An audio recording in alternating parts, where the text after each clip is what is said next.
Hola, feliz día. Mi nombre es Valentina Aguilera, soy estudiante de la Universidad Yacambú, cursando la licenciatura en Psicología bajo el expediente HPS 173-00383.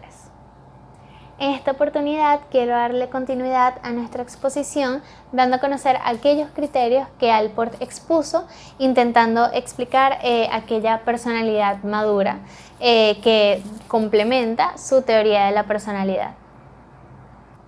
Allport desarrolló cierto interés por definir aquellos aspectos que podían hacer de una persona alguien psicológicamente equilibrado. Esto se remonta a 1922, año en el que Gordon Allport recibe su diploma en doctorado en psicología, y es aquí donde decide emprender ese camino humanista de la rama, que es lo que lo lleva al estudio de la personalidad, concretamente, en este caso, al estudio de la personalidad madura. Okay.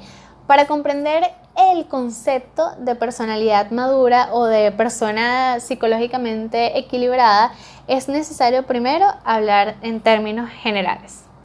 Una persona psicológicamente equilibrada tiende a ser una persona proactiva, es decir, no es alguien que solamente responde a los estímulos de su entorno, sino que tiene la capacidad de actuar, de tomar las riendas de la situación, siempre en pro de causar un impacto positivo en su entorno y siempre con cierta actitud innovadora. Es por esto que estas personas tienden a tener mejor resolución de problemas que las personas desequilibradas.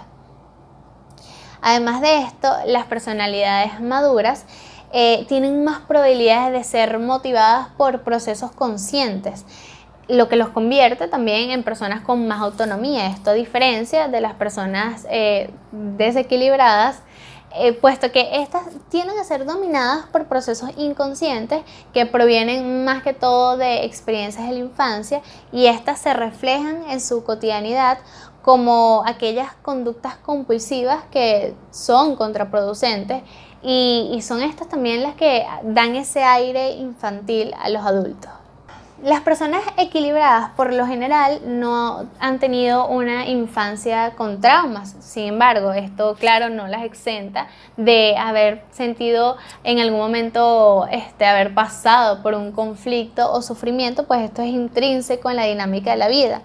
Los individuos equilibrados también tienen sus manías y sus peculiaridades que los hace únicos, y aunque podemos decir que la madurez no es proporcional a la edad, sí se evidencia que en estas personas equilibradas ocurre como que una evolución o van madurando conforme van creciendo.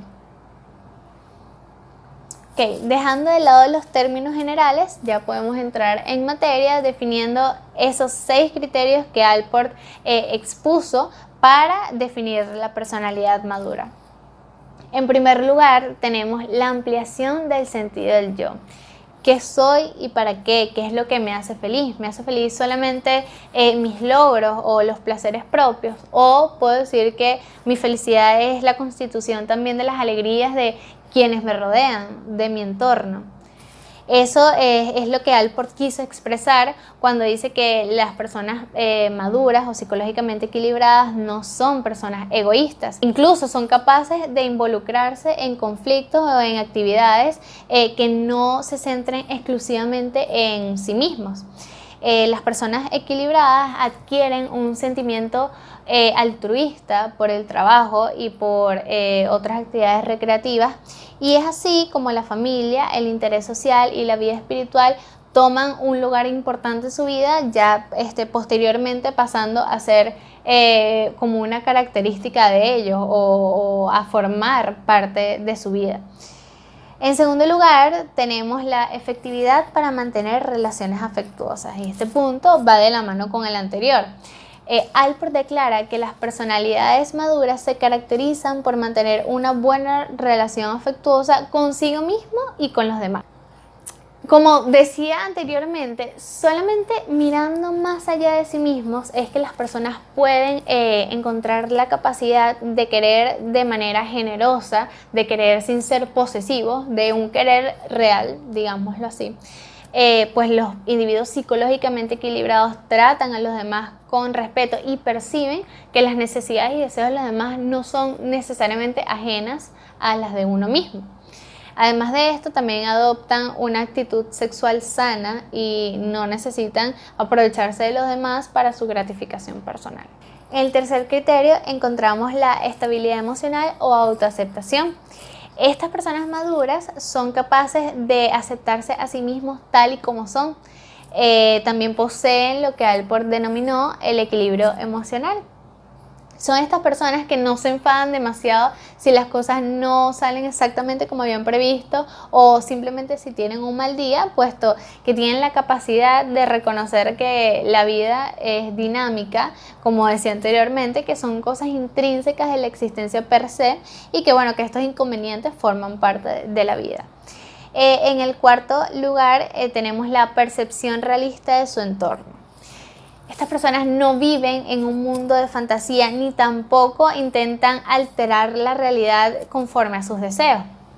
No, sino que más bien buscan la resolución de los problemas e intentan construir esa realidad que sería más cómoda para ellos vivir sin dejar de estar en contacto con el mundo exterior tal y como lo percibe la mayoría.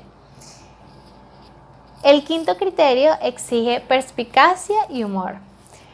Como comentaba anteriormente, las personas maduras se conocen a sí mismas, por tanto no tienen la necesidad de atribuirle sus defectos o sus debilidades a los demás. Estas personas tienen un humor agradable y no necesitan recurrir a estos temas sexuales o agresivos para causar risa en los demás.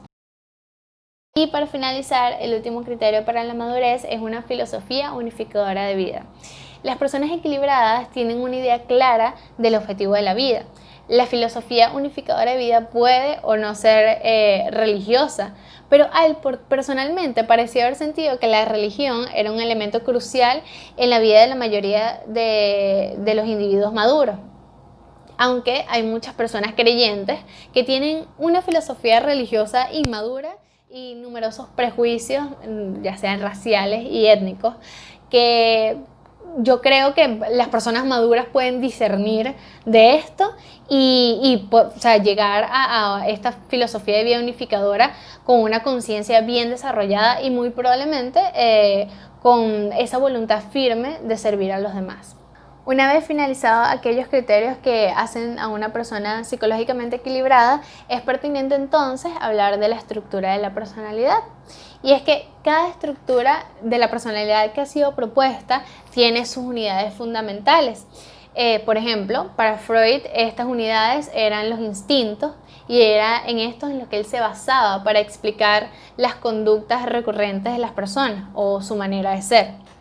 Para Eysenck, por otro lado, eran más bien estos factores determinados por procedimientos estadísticos. Sin embargo, para Allport, las estructuras más importantes eran aquellas que permitían describir a una persona en términos de características individuales, y a eso le llamó rasgos personales. Los rasgos son entendidos como ese punto de unión entre procesos mentales y componentes fisiológicos, siendo dicha unión la responsable de cómo actuamos. Así, Allport establece que los rasgos provocan la tendencia a actuar siempre de manera similar. Siendo así la distinción más importante entre un rasgo personal y un rasgo común, que el primero es exclusivo de cada individuo. O sea, los rasgos personales son individuales, en cambio los rasgos comunes se encuentran en muchas personas y son utilizados como para diferenciar una comunidad de otra. Para concluir, Allport consideró 3 grandes tipos de rasgos, pero de estos estaremos hablando más adelante en la exposición. Espero que haya sido de ayuda y muchas gracias por su tiempo.